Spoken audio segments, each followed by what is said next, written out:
It has been such a crazy range of people. Even half of the episodes. You should be listening to all of them. If you don't, we will find you.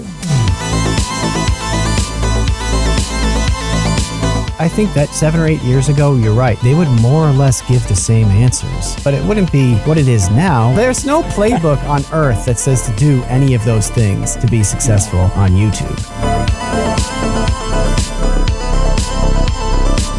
What time you're in playing a factor is something that I think that nobody really talks about. It is critically important to be successful in the time that allows you to benefit from that.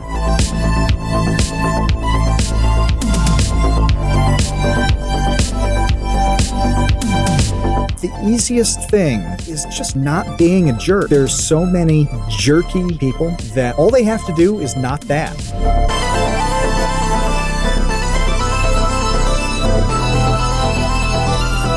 You should have that mentality. You should work with the idea that you're replaceable so that they can't replace you. That really is the most helpful mentality, I think, to success. Hey, welcome to the Create Unknown, the home of Make Something Mean Something. I am Kevin Lieber. It is TCU night. We are live on Discord with all of our patrons, some lurkers. The episode chat is open to everyone for this end of year extravaganza. And with me, as always, is Matthew Tabor. Yeah, and I'm not the Matthew you expected to talk to tonight, am I? I'm not. We had the wonderful and talented Matt Watson on the schedule this evening, but as it goes with the end of the year scramble, he got a little tied up in about 7,000 projects, which if you know anything about Matt Watson, he usually he has had 7,000. He's usually in about 9,000 projects. So anyway, we will reschedule him in the new year because there will not be an episode next week or the week after that. We are taking a little TCU holiday break, which after looking through and scrolling through the amount of episodes we made this year, I think is a little well-deserved. Yeah, and we thought, the alternative was to make like a 7-minute window in which, people could spend time with their families through the holiday season. And that's it. 7 is enough. That's all we could afford if we kept doing episodes. That's all we could give up. And we thought, no, that's probably too much. We should just, we haven't skipped in a very, very long time. I can't even remember the last time we did a full-on skip. I don't think one happened in 2021. So given the way the days fall on the calendar too, and when we would have to edit and release and all that stuff, it just made sense to say, all right, let's just hop back at the beginning of January and crush it from there. Yeah, and we have tentatively some pretty big guests who are going to be poking their heads out of the sand in January, but don't want to leak any of that yet. But one thing that isn't a leak at all, and it is public information, is that Smiling Friends, the cartoon by our good friends Psychic Pebbles and Michael Cusack, is debuting finally January 9th. And both of those fine gentlemen will be back on TCU in the new year to talk about Smiling Friends. We don't have a date for that yet, but it will be happening. So you do have that to look forward to, if nothing else, in 2022. Yeah, everybody's excited about that one. I mean, Twitter just exploded when the rumor dropped. I forget who came out with that first, but before Adult Swim posted that it was happening, and when somebody leaked it or had the information a bit early, and it was like, oh, is this actually happening? People were excited at that point, and then the next day it became official, and now life is good. Life is good. We're gonna get 8 episodes of Smiling Friends in just a few weeks. I thought it was going to be later in the year. If I'd had to put money on it, I would have said May or something. So I'm very happy to be wrong about that. Yeah, so we will, as soon as we have the date locked down for when Zach and Michael will come back to the Create Unknown to re-enter the Create Unknown. Of course, we will let everybody know. And we do have one bit of kind of how the sausage is made behind the scenes news that's really important to talk about in regards to the Create Unknown family, actually. That's right. This is our last episode with producer Dan Yosua, who's been with us for over a year now. We were just talking about this before we started recording. It's actually been a long time, but he committed several felonies and Several. Yeah. he he lost all of his appeals. He will be imprisoned in the federal prison. End of year is it's a good time to transition on things like that. But he's moving on to bigger, better career / things, and that's awesome. We're honestly that it sounds weird, but it's so good to work with somebody and then have them like move on to something bigger. I'm laughing because I'm thinking of how bizarre it would be if somebody was like, yeah, I'm so happy that every one of my ex-girlfriends moved on to a better man than me. Wait. I actually have a story for you that's like the opposite of this. And it was the weirdest thing ever. So a long time ago, before Vsauce, when Vsauce was very, very new, before I was doing Vsauce full time, I was working at a bar, really a club / bar, as a bar back, which is not the most glamorous job. I would work from 4 p.m. to 4 a.m. Fridays and Saturday nights. It was a rough job, just literally hauling around slop buckets, trying not to step in puke, like that sort of thing. That was the job. Anyway, Vsauce became a thing, became an actual full-time job. And of course I was leaving that job and I was talking to my general manager at the time, and he flat out told me that I was making a colossal mistake. Really? That this was a very bad move on my part. He was disappointed in me. Like he couldn't believe that I would make such a bad decision. And it was like the total opposite of like, I'm proud of you. Wow. Best of luck. You're following your dreams. This was a sort of a stepping stone and now you're moving on. Instead, it was like, you are committing career suicide. Like I guess he envisioned me moving up within that company, like maybe becoming the manager or the assistant manager of that club, and then maybe moving up to manager, and then whatever. Like whatever he thought was not what I was interested in. But he thought like I should stay with that company, work my way up the ranks, like the classic, like I started at the mailroom and now I'm the boss, like that sort of journey was not what I was interested in. But yeah, he guilted me. This guy guilted me for no longer carrying slop buckets and instead like, making videos for Vsauce. You should get in touch with YouTube. Just be like, send me the bill, but I need to send a gold play button to a man in the Pacific Northwest with no explanation. I just need it to arrive. Dude, less than 1 year later, he was fired from that company and had to get some like much lower rung job at like a pizza place somewhere. This is 100% true story. It was bizarre. So we are not that guy. We are not him. We are very proud of Dan. We are proud of, the people that we've seen progress in the Discord and our patrons and stuff like that. Onward and upward is the whole point of the Create Unknown. Yeah, it truly is. And, I've talked to a couple of the people over the last few weeks about their specific stuff. I mentioned Maple the other day. He finally released his video that is 2 hours and 20 minutes, I believe, about Half-Life games. Letterman, who's in the chat right now, has so many things in motion and plans going on with Minecraft project and just continually growing streaming base and all of that. And there are a lot of people like both of them. There's just no shortage of people doing stuff. So from people in Discord to the people who work directly with us, it's exciting. It's awesome. And I'm excited to refer to Dan as producer emeritus. Doesn't that sound good? Doesn't that sound like a very real thing throwing that emeritus title on the end. Yes. Yeah. It sounds too good. What I'm most excited for, what I'm most excited for is to have a conversation with Ben saying, look, here's why now you have to do twice as much work for half as much money. There you go. That's the conversation I'm excited to have. Yeah. So but no, thank you, Dan. We appreciate everything for the last, must be like 65, 70 episodes, something like that. It's crazy.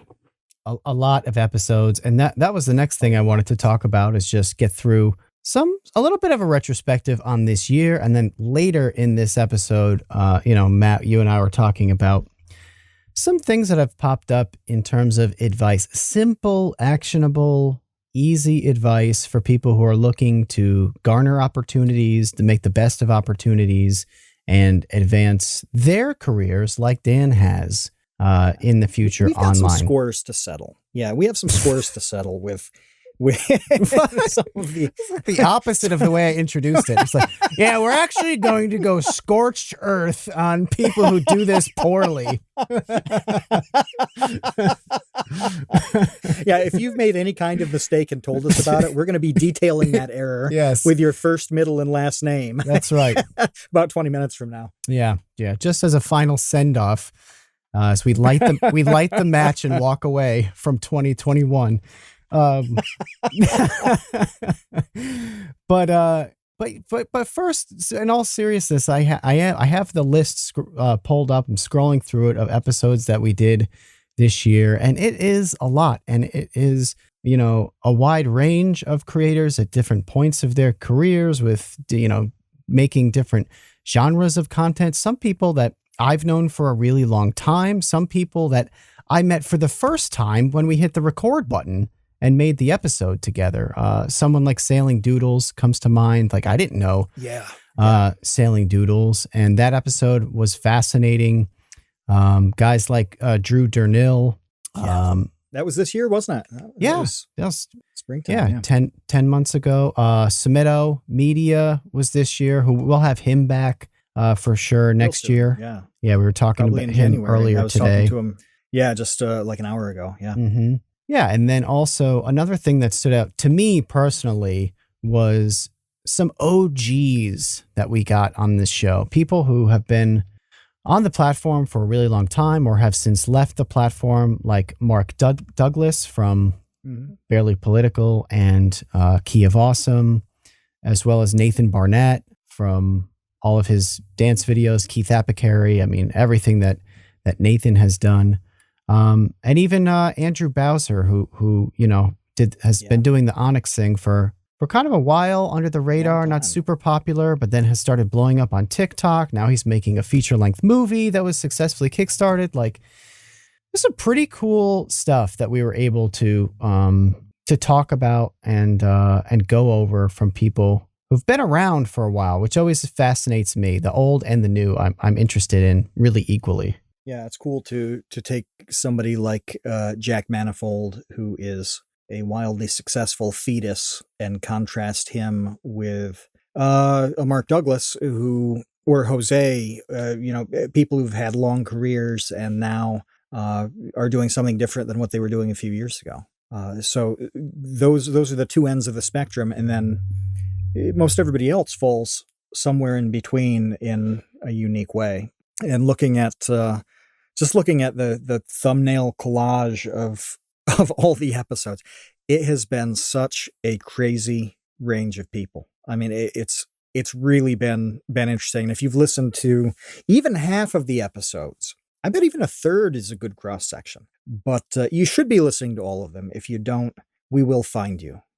But if you've listened to a portion of them, then you've gotten a really good array of ideas and approaches and personalities. We've talked to people who plan things meticulously and have a lot of people helping them. And we've talked to people who quite clearly wake up each day, decide what they're going to do in the next hour, and then do it all themselves.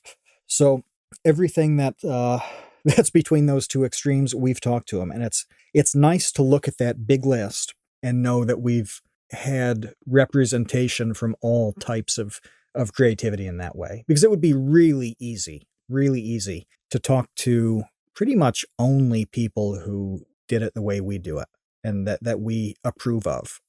It Approve just, of.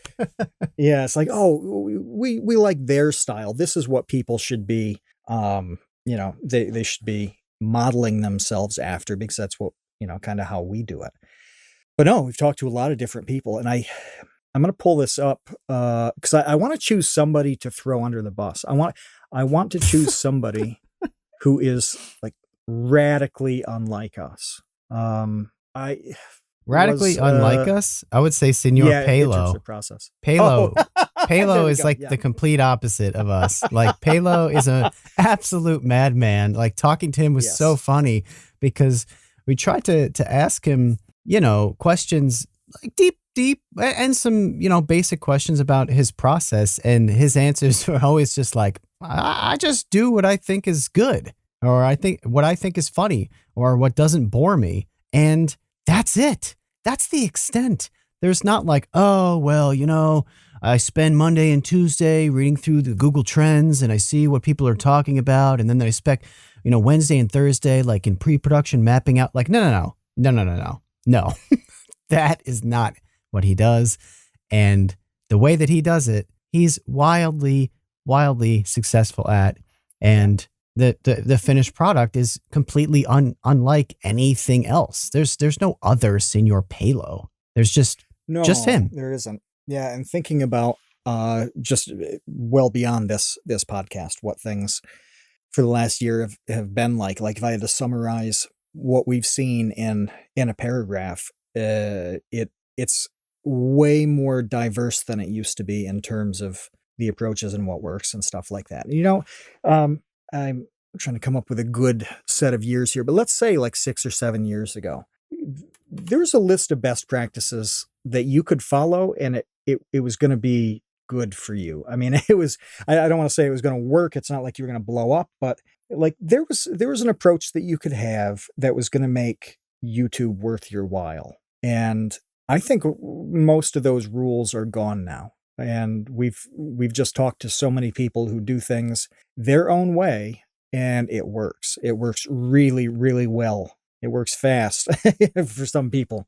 That's how I think of everybody we've talked to, and everything that I've seen over the last year is like anything goes. And I know that's not wise or helpful, or, there's no real point to it to say like, hey, do whatever. But no, it's a nice thing to see that there are a lot of valid ways to, to go about the creative stuff and have it work. Because I don't think, 7 or 8 years ago, you could be a super weirdo and have it work out. For the most part, I think that 7 or 8 years ago, you're right. If we spoke to whatever cross-section of creators on how to do YouTube, they would more or less give the same answers. There's some sort of boilerplate response of like, well, the video, has to be less than 5 minutes, and, it has to be something that, the title and blah, blah, blah, blah, blah. But it wouldn't be what it is now, where it's like, okay, let's take Urban Rescue Ranch, who we did a video with, a podcast with earlier this year. Like, Urban Rescue Ranch is completely unlike any YouTube creator, certainly that we've spoken with, is like, yeah, I'm documenting saving animals. And that's what I do. And each day, I'll do a video about this giant angry bird trying to kill me while I wear my Halo Master Chief helmet. It's like, okay, well, there's no playbook on earth that says to do any of those things to be successful on YouTube. No. And 10 years ago, that would have been one funny video. It would have been a meme-ish viral kind of thing. Like, look at this crazy video with a guy wearing this helmet getting attacked by a massive bird. And that would have been the end of it. And now it is a hugely popular, completely sustainable channel and enterprise. That's the big difference to me, is that what would have been goofy years ago is like smart, sustainable approach at this point. And we've talked about this with your stuff. Like Jerry Bloop is a funny character. Those videos were really funny, and they were probably way ahead of their time. If Jerry Bloop drops now, if he breaks onto the scene in 2021 or 22, I think there's a lot more traction there. So you can't do anything about that timing. Just like Urban Rescue Ranch, I mean, it's an accident that what he was doing fit so well with a time that would accept it. But a lot more people are finding good fits now than there used to be. Yeah, that's an interesting thing, because I watched a video of Moist Critical talking about Nathan Barnett recently. It was clipped out, and Nathan actually uploaded it, talking about him being too early. So your idea of like what time you're in playing a factor is something that I think that nobody really talks about all that much, but it is critically important to, be successful in the time that allows you to benefit from that. Because Nathan was successful at a time where it was really the wild, wild west as far as freebooting, and like freebooting is still a thing, sure, but there are ways to counteract it now where there was no way to do anything about it in 2011 or whatever, when his like dance videos were just being stolen left and right, and there was no way for him to get credit or anything for that. But timing is really important. But I also want to highlight just some episodes that stuck out to me as being like surprisingly kind of crazy. One was our episode with Alan Pan, which just, sometimes our conversations just keep going because like they're so good and so crazy, and there's no logical endpoint, that all of a sudden it's been nearly 2.5 hours. And Alan Pan's episode was definitely a good example of that, as well as our episode with Mutahar, Some Ordinary Gamers. That was nearly 3 hours, because it was just like, I don't know when this really wraps up. It's like, at what point do you say, like, that's a good stopping point? At a point you have to turn off the spigot, because you just plain have to. It can't go on forever. But both of those guys are talkers without being ramblers. They can talk and talk about things that make sense, about funny things, whatever it is. It's not just talking for the sake of talking. No, you want to listen to it, and if you're us, you want to have that conversation. It's easy to tell when somebody's filling time, or when they're out of stuff to talk about, or when they ramble. And it's not those two guys. It's actually not really any of our guests, but those two in particular. Yeah, I mean, if we'd wanted to go 5 hours, we could have. Yeah, I mean, some people you just kind of click with in a way that it's like, I guess we could just talk all day, because there's just no limit to where this conversation is going. Weird Paul was like that to me. I could literally talk to Weird Paul about so many different things. And that was what was awesome about last week, is that we really talked about several different big topics that are not connected at all.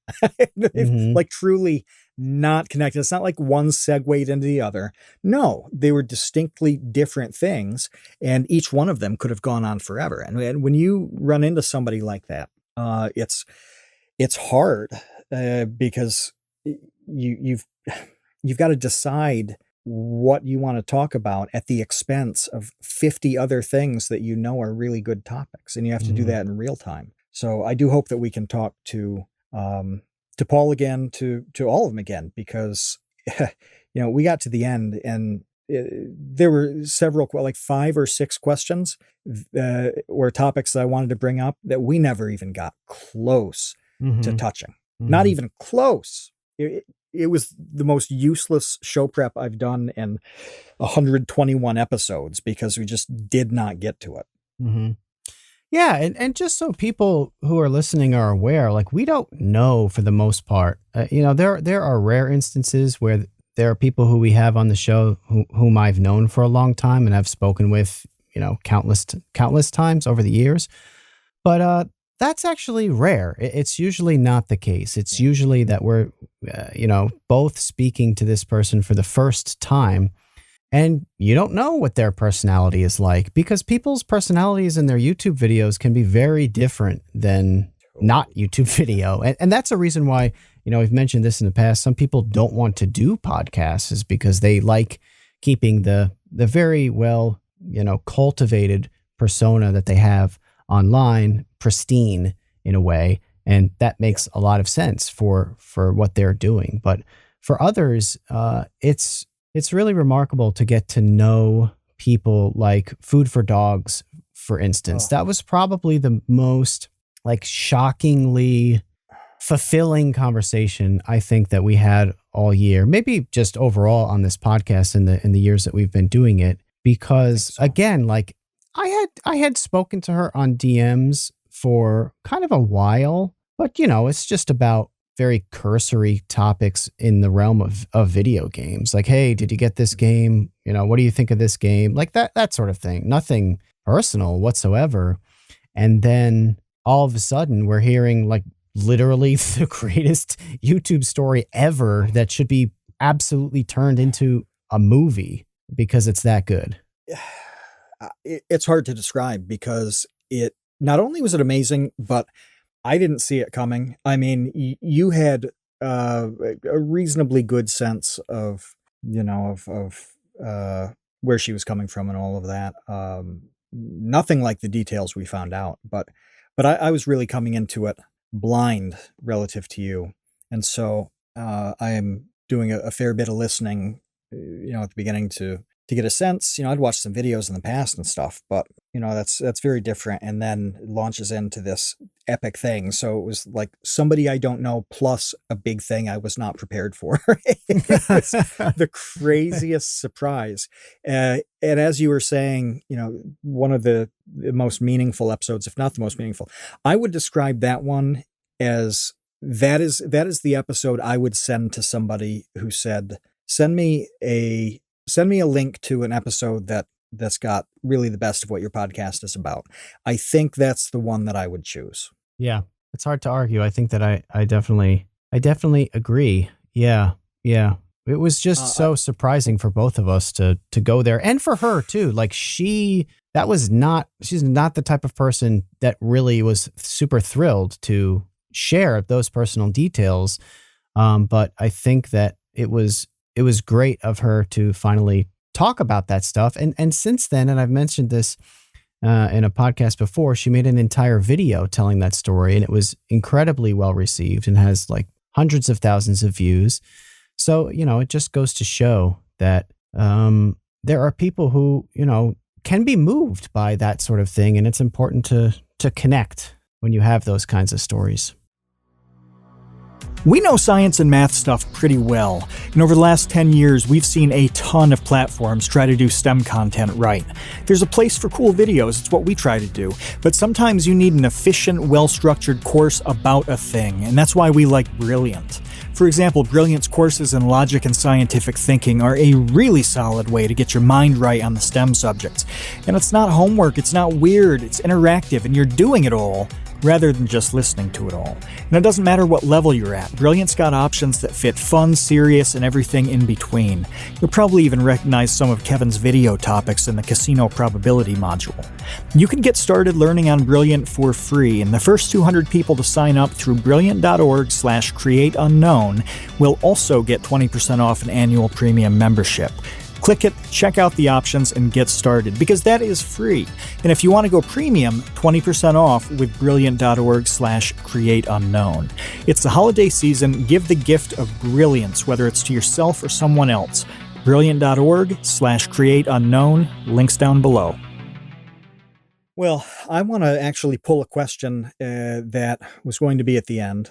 I'm going to pull it forward, and then I'm going to tweak it, because we can't answer the real question. But it's on this topic. It made me think of it, saying that I would send Food for Dogs episode to somebody who wanted the best of this podcast. So Base Weight, who made the intro theme, that's always in the credits if you don't stick around that long. And in the Baby Gang, we like him quite a lot. Asked, who is your least favorite guest of the year? Well, we probably can't answer that, but we could definitely say if there's an episode that you would want somebody to hear first, maybe that's Food for Dogs, maybe that's Pebbles talking about his process and being funny. What's the one that you would not want to send to somebody you would introduce to the podcast? I'm going to answer the question. My least favorite is Matt Watson for bailing on us tonight. What a chump. No, I am, of course, totally kidding. And we'll have him probably in January. But and I wish him best of luck with his 8,000. How many? I think 7,000, I said, projects that he needs to get done. Well, by now in the it's next 8 days. You said, right. Yeah, you said 7,000 20 minutes ago. So by now it's definitely. So the 8,000 things that he has to do. But I want to clarify that your answer, it doesn't mean that episode is bad at all. It doesn't make it bad that it would be the last one that you would send. It just, wouldn't set the right expectations. It's not what you would want them to see first. Think of it like this, like ghost pepper hot wings are not objectively bad. They aren't. But if you wanted to introduce somebody to chicken wings, you probably wouldn't start with ghost pepper. Yeah, so we gotta have an episode that is like that the analogy. last one you would send first. It depends on this really depends on the person. So depending on the person, if I knew that they had a dark sense of humor, then I would send them this episode. If I didn't know anything about it, I would not send him the episode with Mutahar, because it was like 3 hours of pretty dark humor. A lot of stuff, dark stuff, like that gentleman introduced me to some things that I didn't even know about that existed that were harrowing. Like that's not exactly the episode I would send to like my uncle and say, "Hey, look what I do every Wednesday." Right.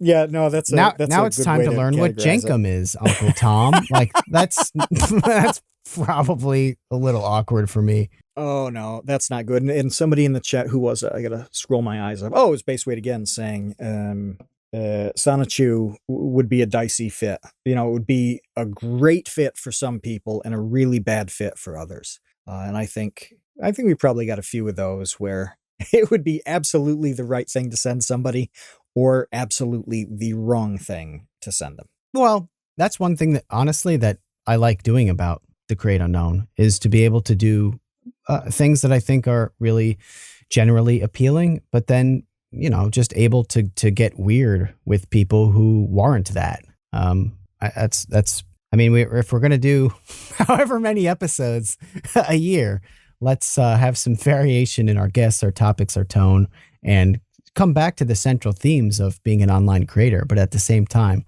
it's like the conversation with Schlatt is not going to be the same conversation that we'd have, with, I don't know, with Jose Arroyo, who is, they're both extremely funny, but in completely different ways with completely different careers. And there are lessons to glean from each of them that are completely different. So that's not going to be the same conversation. No, I agree. And it's interesting to think about all of last year's episodes in that context. And that's what I was getting at earlier, is that we have so many things that are great fits for some and bad fits for others and whatever. And that just shows the range of people. And it's not the kind of thing where, if you like episode 1 of the Clone Wars, you're probably going to like the entire series. Right.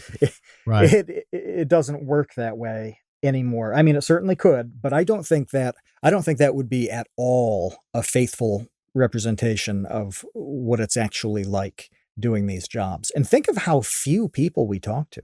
It's not like we're pulling in people from like, drama and beauty community and like there are literally hundreds of verticals in YouTube that we haven't come close to touching. And it's not because we don't want to. It's just like a logistics thing. You talk to so many people and schedule so many people in a year. But yeah, the fact that we would have so many different answers to a question that simple, that's I like the way that reflects on us. But I do want to ask Baseweight's question another way. Was there an episode you didn't like being a part of? And you don't have to say what it is. I just want to know if it exists. Didn't like being a part of? Not really. I wouldn't go so far as to say that. I would definitely say that the Sonichu episode made me by far the most uncomfortable by Oh, that was awesome. like a million miles. Well, just because,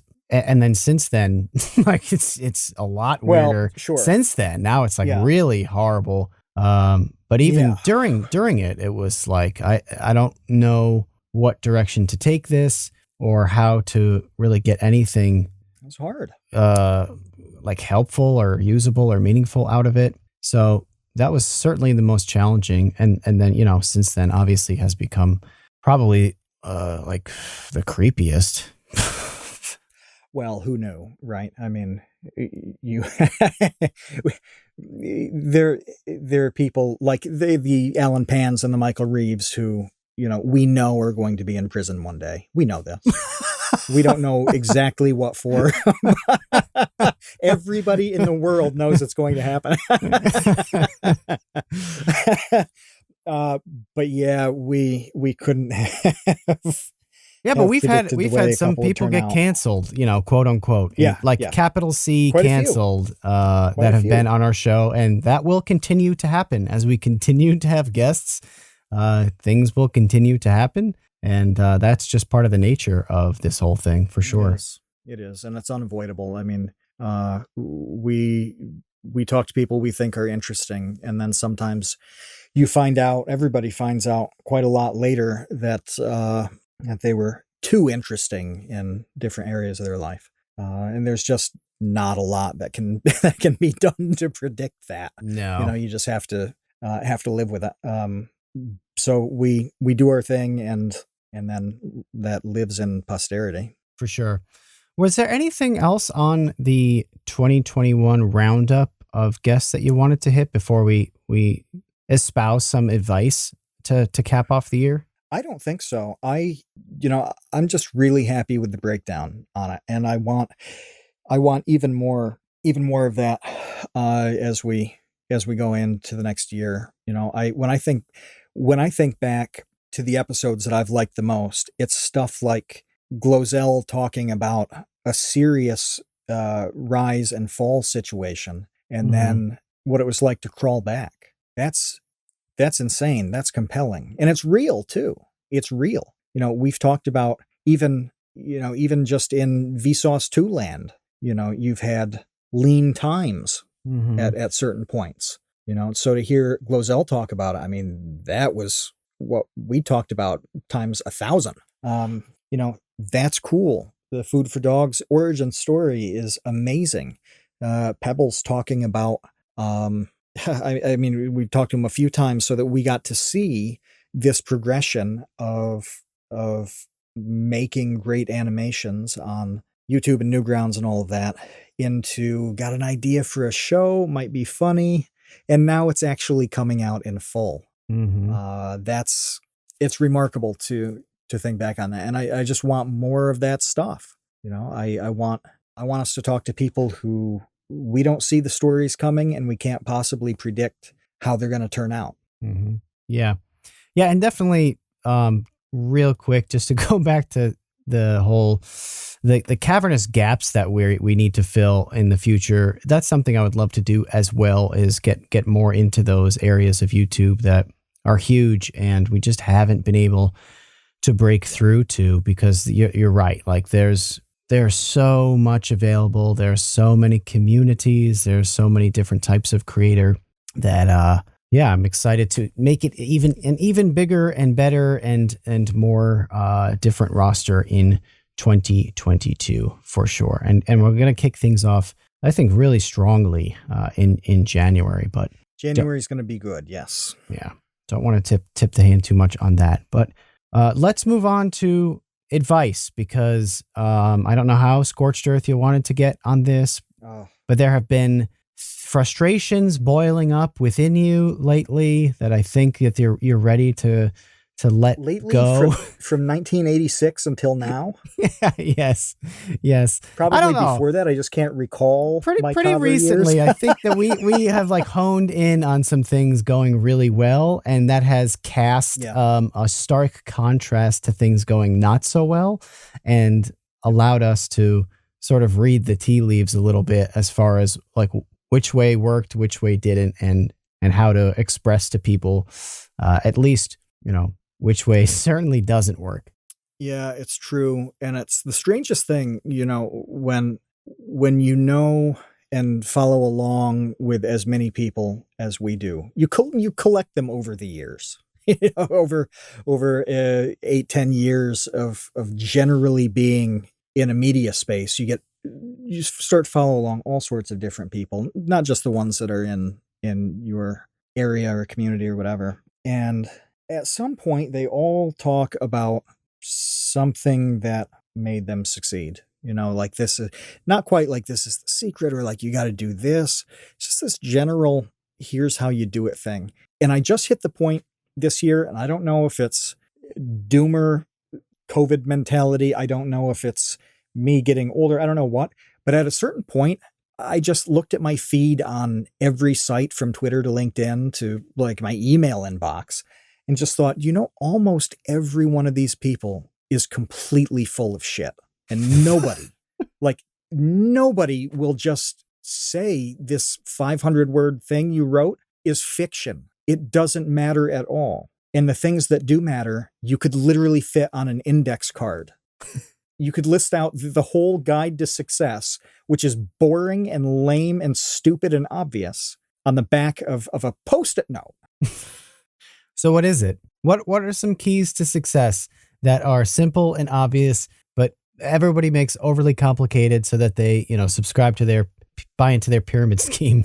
The easiest thing is just not being a jerk. That's the place to start. Is there's so many jerky asshole acting people that all they have to do is not that. That's literally it. Everything will be amazing if they just relax for 8 seconds. Uh-huh. That's got to be something that you encounter quite a lot, right? Like when we see people rise and fall a little bit, doesn't it seem like a lot of the times, just by being a decent-ish person with the way they communicate to people and fulfill obligations and all of that stuff, it would have gone a long way to evening out that rise and fall. I think that that's one of the unspoken things about a lot of entertainers' careers, and because maybe I just don't know much about the old business world. I never spent really any time in the old business world, but because maybe you can be a jerk in the business world and burn bridges, but then you get hired someplace else and they don't know any better, and you could just keep doing that game where you keep burning bridges. Yep. That does not last long in the entertainment game because the bridges are all kind of connected. You can't just hop from place to place because it's not big enough to really warrant that. So no, it is connected like one massive circuit, and there is nobody in it. There's no company, there's no YouTube channel, there's no individual that is completely cut off to that main source of power in the middle. Everybody's connected to somebody who's connected to somebody who's connected to somebody who links up to that thing.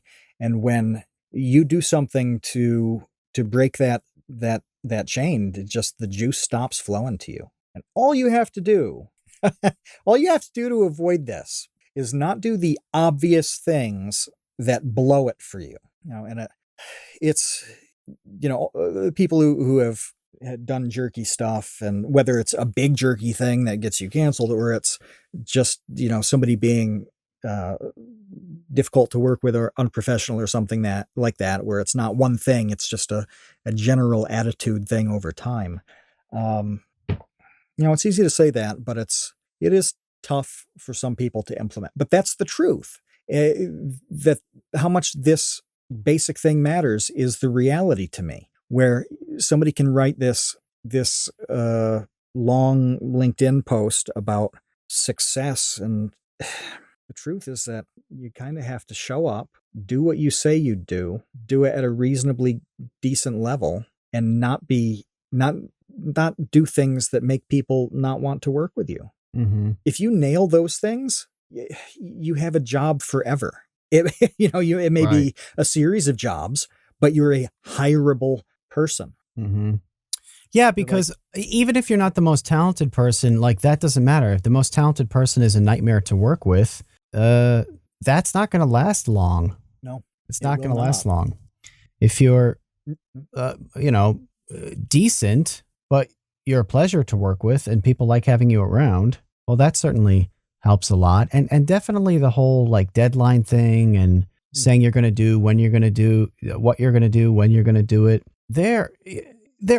Okay, so there was that whole thing with one of the Paul brothers. I don't remember which one. It was either Logan Paul or Jake Paul was approached backstage by that guy, literally begging for a job. And if that doesn't go to show that there are like always people willing to do work, there's your example. Like this person just quit his job, drove across the country, begged for a job. Lancer in the chat says it was Logan. Logan was just kind of like, what do you do? And the guy was like, I don't know. And Logan's like, well, sorry, I don't know what you want me to do for you or why I should hire you. But I don't know if Logan has somebody that he wants to fire because they're being a jerk. Well, look, he just has somebody who's just quit his job, like lining up to work for him. So just be one of the people who, I'm not saying be that crazy fan. I'm just using that to illustrate that it's like, not to be like crude and say that everybody is replaceable, but you should have that mentality. Like you should work with the idea that you're replaceable so that they can't replace you. Like that really is the most helpful mentality, I think, to success. Mm-hmm. Yeah. Jose touched on this with jokes. Like he got so comfortable early on knowing that he could fax all these very good jokes. And there were like hundreds of other jokes that were right there to replace his. And he accepted, that he was replaceable. And then he worked hard to not be and pulled a long and still continuing career out of it. Mm-hmm. Baseweight has a real good point in the chat here that there is this subset of people that are so good at what they do, they're so productive at what they do that they can get away with murder. And I think of somebody like Ray Lewis, who used to play for the Ravens, who basically got away with murder because he was so good. Musicians are notoriously horrible. Well, not all musicians. That's a ridiculous statement. Yeah. But there are musicians who are notorious jerks that, of course, still get jobs because people want to see David Lee Roth sing Jump for the 4 billionth time. Yeah, and that's totally valid. And it's like that. I mean, it's exactly like that. That is so rare, though. Those are tiny outliers. Right. If you can guarantee that every video you put out gets 5 million views, then yes, you will always have sponsors competing for you. You'd really have to blow it to interrupt that flow. That's right. No matter how bad you are at hitting the deadlines, no matter how many breaches of contract there are, it's still going to happen. But how many people are like that? Not a lot. It's such a tiny list out of literally millions. Yeah. So yeah, they exist. But for everybody else, chances are you're not one of them. Whoever's listening is probably not in the 1% of the 1% that can get away with being a jerk. Because the only reason those people get away with it is because other people could still get value out of them. They could still, they still get value out of the jerks, and that trumps the jerkiness. But it does. That's you can put up with a lot. Rare situation. Get value. Yeah. Yeah. So for the normies, for the rest of us who can't depend on guaranteed success, if there's this, just a brief list of things that if somebody was just brutally honest about how to make this stuff work, if they made a podcast that was brutally honest and clear about it, it would be 3 episodes long. And then every future episode would just be talking to people that implemented exactly those things. It wouldn't be very interesting or exciting. But one of those things, like respond to an email as quickly as you can if somebody is waiting on a response. How hard is that? How do you need to go to college to learn that? Is there a YouTube certified Google course that I got my PhD in email. teaches you that skill? Yeah, this is obviously not a high-end skill. It's just, hey, if somebody asks you a question, answer it as soon as you can. Don't make them wait. And if you make their life easier by not making them wait, it's probably going to go well for you over time. Right. It's that simple. It really is. And we've dealt with people in the last year on both ends of that spectrum. People who are super on top of things and pleasant about it, and ones where it's like pulling teeth is an understatement. You know, it's like tracking them down. It's like, no, let's find DB Cooper because that'll be easier. No, that doesn't make us want to work with somebody. It's a headache. And when there's a headache, that's when you start really thinking hard about the value that you're getting out of it. And you decide, is the juice worth the squeeze? And you really don't want people to have to think that. Well, and the thing is I don't think people, especially now that almost like everybody is working remotely. I mean, not everybody, obviously, but a lot more people are working remotely. Your work relationship is email. Like, sure, maybe you have like a Slack channel, or you have, video conferencing that you do, Zoom or whatever. But a lot of the business of work gets done through email. So if you're not treating that as you're talking to the person, and that you should be prompt with your responses, and you're treating it as, homework, I'll get to this later or whatever, they're going to notice that. They're going to notice who's responding right away, pleasantly and, succinctly. And they're going to notice who takes, 2 weeks to just get a simple answer out of you. It's like, okay, well, time is money, and I'm not going to spend my time and money chasing somebody down when, I could be doing both and save both by working with somebody who's on top of things and prompt. And we've worked with a lot of people on both ends of that spectrum where it's, and let me tell you, the reason that we're saying this is because very few people are like this. So when they are, very few, we notice really quickly when we start working with somebody or continue to work with somebody who is on top of things, because it's not just a unicorn, it's a Pegasus, right? That was what we were talking about earlier. It's not a unicorn. These people are not unicorns. Today. They're not horses with horns. They're horses with wings. They're mythological, times 10. It's really true though how obvious it is when somebody is professional on a basic level, easy to work with on a basic level, and how much that stands out. It's so odd that it would stand out so much. You wouldn't think it would be like that, but very few people work at the same place for a very long time in media. I mean, the number of people who I can say have been in the same spot for 5 years is pretty low. Yeah. And you get the odd person who's like a Hank Green, who's, not like bounced around companies for years. It's not like that, but his relationships have changed from year to year because that's just the nature of the business. So you can be somebody who has their own thing that's very successful, and you're still going to push and pull on everybody else. And it makes it easy. Just like you said, somebody can go to a new job and, it's a year before you realize that they have a few shortcomings, and then they're off to the next thing. And we've run into this where people that we've had experiences with that probably weren't good, we've encountered them a year later at a different company. Oh, yeah. And I know we talked about this in one episode a long, long time ago, but it's like, hey, it was a great idea not to freak out on that person and not tell them off, even though they absolutely deserved it, because you were just going to run into them again. Yeah. Yeah. That goes back to that idea earlier about it being, like a freeway of interconnected roads and roundabouts in the entertainment industry where everybody's working with everybody. And you're right, people bounce around all the time with these jobs. Yeah.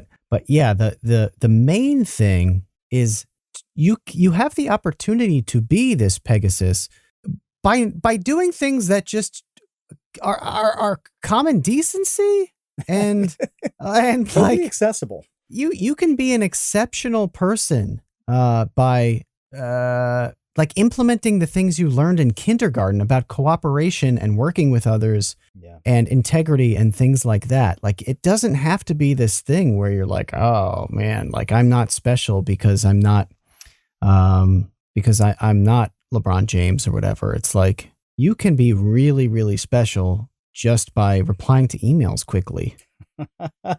Like, how crazy is that? We remember those people by their first names. Yeah. And we remember the complete dicks by their first names.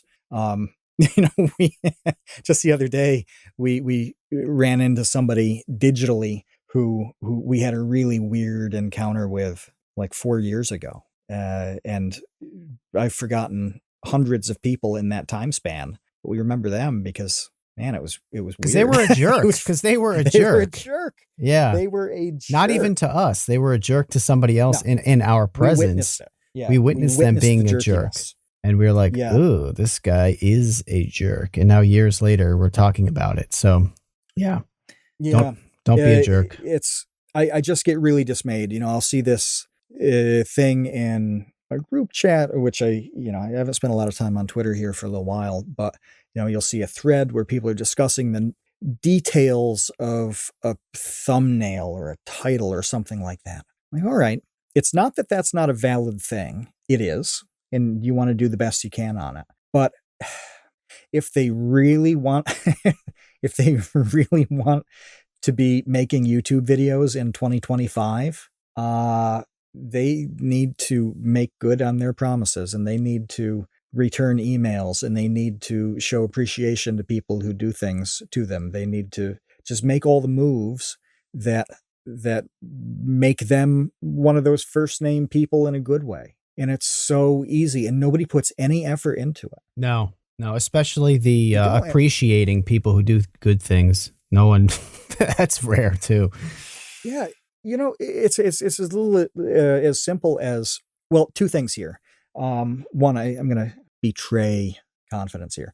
There were two competing sponsorship offers on a video recently, on a Vsauce 2 video. And Kevin, you went with the one that in the end was slightly less money, in part because all those people are awesome. They're working hard. You like them. They're easy to work with. Oh my, that happens a lot. I mean, that has happened a lot over the years. Is that, you would think like the no-brainer obvious answer would be when it comes to working with brands is, I'll just whoever pays me the most. No, no. Yeah. Because with that can come a ton of nightmares. And it's like, okay, how much are those nightmares worth to you? Because a lot. The toll that it can take is not worth the extra, whatever it is. Doesn't matter. It doesn't matter at that point if it's ruining your life. So yeah, that is a consideration with everything. And that's the whole point. Yeah. It's hard because it just bothers me that you see these guru type people talking about all of this stuff. And it really bothers me when there's a guru type who not only doesn't talk about the important things, like not being a dick, but then is a dick themselves. And I'm like, oh, you're doubly blowing this. But yeah, I just think it would be good for everybody to really back up and think in a more basic sense about. Yeah. Like you don't need, or if you think about the things that are going to make you, succeed, for lack of a better word, is it, being amazing at After Effects? Well, maybe, probably not, but maybe. But what is that like compared to that like meeting basic responsibilities so that people enjoy working with you, being dependable so that, they will come to you because they know it's going to get done in a decent way, and they value that being able to rely on you like that. Which of these two things is going to matter in the end? It's not the after effects. It just isn't. Doesn't mean that's meaningless, but it's a distinctly separate thing. And you can always get somebody else who's better to do those things. You can always learn the new thing that comes out. But that general approach is the thing that is going to, it's going to keep you employed. It's going to make the next job want you. It's the difference maker. And I just wish there was a simple, clear way to express that to people, that like 98% of this stuff is kindergarten rules. Right. Yeah. Kindergarten rules. Yeah. If you want to be special, go back to kindergarten and learn the Cooperate song. But yeah, you'd be surprised at how few people are on that page. So I think that what we really wanted to do to end this year, and then I think we probably have some questions from our patrons too to get to, but is just think simple. Just think simple when it comes to this stuff, and start at don't be a jerk. Be prompt and polite, and you would be amazed at how far that gets you ahead of a lot of other people. It just will. Mm-hmm. It really just will. It sounds absurd, but it's true. Yeah, it's crazy. There's a network of schools, of charter schools, that has this motto of work hard and be nice.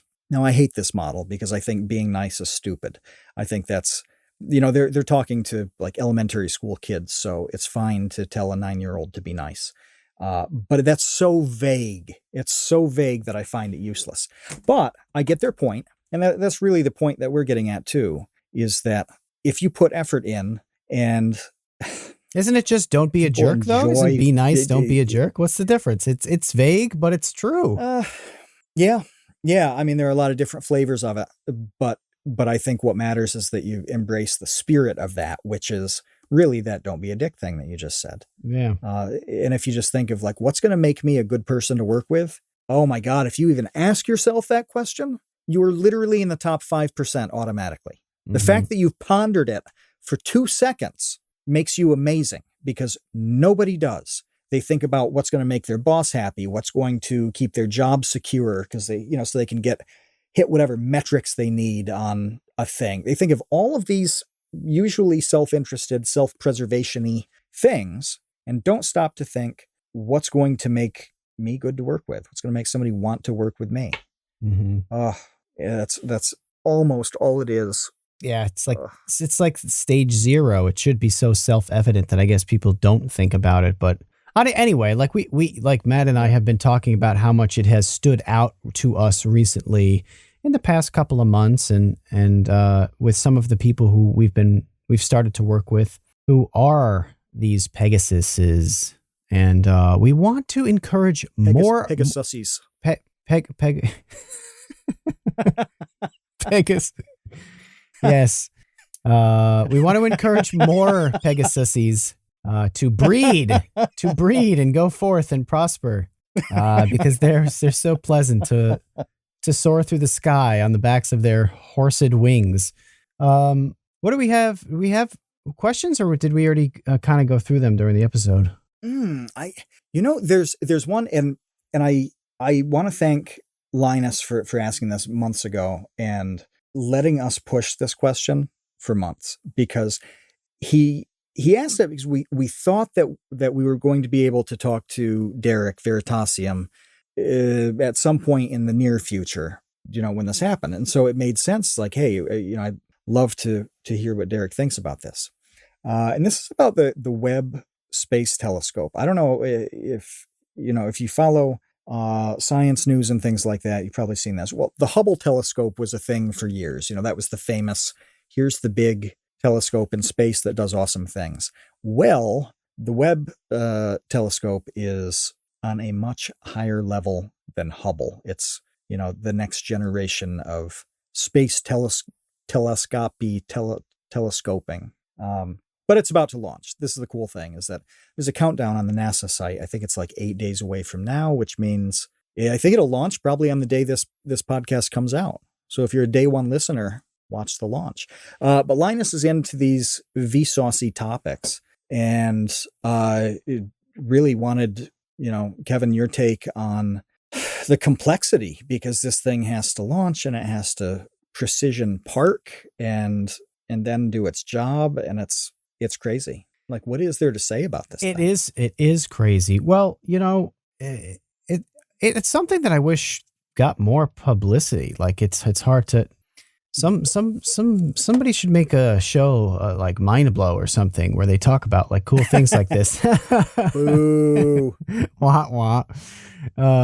It is definitely amazing though, and it'll be really, really exciting to see what sort of stuff comes back from it in the future. It'll be way, way cooler than stuff that we've had in the past for sure. But yeah, Derek just, he's another one who got wrapped up in the super busyness stuff, but is definitely high on our list of guests to reschedule and get back on the show, back on the Create Unknown in 2022. But yeah, check out the James Webb Telescope.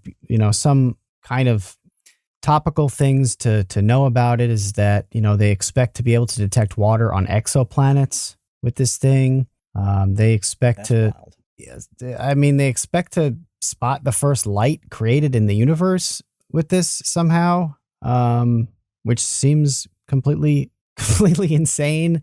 But yeah, all of the technology. I wonder if there's a documentary in the works or about it yet. Oh, it's gotta be. Yeah. NASA has to be making a thing out of this. I mean, it's I'm trying to think if there's been a bigger thing from NASA in a long time, and I can't come up with anything. But I feel like I read that something like 10,000 people worked on this, and that is just remarkable to me. Anything that is not very big, that 10,000 people put years and years each into working on, that's just a mind-blowing thing to me. Regardless of what it actually does in space, I love the fact that a full small city of people had to work on this relatively small thing that is somehow going to orbit the sun and not melt. Yeah, it's on I think it's on the opposite side of Earth, so that the Earth will always stay in between it. And if you want to look it up, it's called the James Webb with 2 B's Space Telescope. Yep. James Webb Telescope, Space Telescope. Check that out. Read about it. It's a very, very exciting thing, and we're going to get some incredibly, ridiculously cool stuff coming from that in the future. So that is awesome. I think it's orbiting 1 million miles away. I think that's accurate. That's it. Just 1 million. Yeah, it's just so far, because the moon is like 200,000 or 250,000 away. So it'll be swinging around 4 moons away. That's far. That's far, and this is a massive leap. And it's just hard to know how they handle any of that stuff. The strangest thing, needing a degree of precision on every little piece to pull this off. It's going to be cool. So seeing that launch on Thursday, it must be. There is the countdown on the NASA site. But yeah, seeing where it lands is going to be cool, and then seeing what comes back from it. I don't know how long it's going to take to get any results from it. It's December 24th for launch. So I guess, 9 days away then. That's cool. Christmas Eve launch. Little Christmas delayed. Present. Oh. Yes, it is. But yeah, hopefully we'll see some amazing things. We got cool things from the Hubble telescope. So if this is bigger and better, then it's going to be cool. Yeah. What else? Anything else? Let's see. Conrad wanted to know favorite Pokemon. I don't play Pokemon. I don't have a favorite Pokemon. I don't know. Pikachu? I don't know. Oh, I'm not into it. It's like cute animals. That's fine. Yeah. But it's not my thing. You like cute animals. Cubone. I do. I don't know very much at all about Pokemon, but I do like Cubone. I know that Trev likes Cubone also. He's like a little dog thing with a skull. Oh, yeah, He's got a skull on his head, like a helmet, and carries a bone as a weapon. That's cool. Yeah. That's awesome. We do have one final question. Oh, a base way to ask video of the year. Do you have one? Is there a video that? My favorite video of the year was definitely, without a doubt, Captain Disillusion's video about Flight of the Navigator. Oh, that sure. was crazy. That was crazy. Like a million times better than anything else, just because of everything about it, man. Like, I don't know. If you haven't watched Captain Disillusion's video on Flight of the Navigator, even if you've never seen that movie, you've never heard of that movie, it does not matter. Just watch the video. It is astounding what this man did by himself, essentially, when you think about the stuff that costs millions of dollars they put on television. And then, Captain Disillusion, over the course of several months, cranks that thing out. You're like, okay, his talent level is orders of magnitude higher than normal people. It's just shocking. Well, I don't have a specific one quite like that. I just have a class of videos that I've seen a bunch of that stand out to me. And they're things that are very, very old footage that matters. So, for example, in the 1930s, short interviews with veterans of the Civil War. Now, the fact that you can go on YouTube and watch video and get audio of people talking about like being at the Battle of Gettysburg and fighting in it, that's crazy to me. There are interviews with, I watched one with a former slave. This is not a secondhand account. This is not a great book. It's not an excellent, faithful movie. No, this is the person sitting there and talking. There's footage of the Confederates' rebel yell that was done at a reunion of soldiers. The fact that you can hear what that rebel yell was from a war that's 160 years ago is mind-blowing to me. I watched a video where somebody was present at Abraham Lincoln's assassination and talked about what that was like. This stuff being on YouTube, I mean, I love the new stuff that comes out, the people we talk to, I love all of that. However, I never would have seen any of those things years ago, and I can't believe they even exist. I didn't know. Yeah. I didn't know that so many of them existed. And I had this weird realization last week. I was blown away that I could sit there and chain videos like that. I just can't believe it. I cannot believe it. So yeah, pretty much anything and everything is on YouTube. Yeah. I just like that your answer from your video of the year was stuff from like 200 years ago. My video of the year was in 1898. It's funny that you say you didn't say what year. So my year is 1898. There was that the series of movies from, is it George Méliès? Am I saying that right? Oh, yeah. I think that was 1898, where he dramatized the Dreyfus affair. Mm-hmm. And that was a mind blow moment for me, where this is about 125 years ago. And you can watch what people were, paying a nickel to sit down and see for 5 minutes, and getting the same story that they got. What would you do when we were in school? You'd never see that. You would never see it unless one teacher had the weirdest collection of media ever. Yeah. Totally inaccessible. And now I'll get a text message from like a friend of mine named John from college. He's into the same types of videos, and he'll just send me one. And out of nowhere, somebody's throwing one of these videos into my lap. I cannot believe that this exists. And it is amazing. Like 250 hours talking about this stuff. Yeah. And it's still a mind blow to me. Yeah. Have personas changed? This is I think the last question. I don't know what that means. I forget what you even Are personas? Yeah. Did the chat decide that you had one? I don't even know what mine is. I know when it came up, I just said, yeah, I want to be a koala or a possum. I mean, marsupials are cool. I don't remember deciding on that. I don't think you were ever assigned one, were you? I don't know. I always liked monkeys as a kid, so I'd probably just go with some sort of monkey. Oh, did you really? Are there monkey personas? Like, are there monkey furries? Sure. There must be. I don't know if there's anybody around the chat. They're called NFTs, guys. NFTs, yeah. Those are the monkey furries, the NFTs. That's right. let me probe this though. Would you want to be a decent sized monkey, or would you want to be like one of those little like pygmy monkeys that fits in a palm of your hand?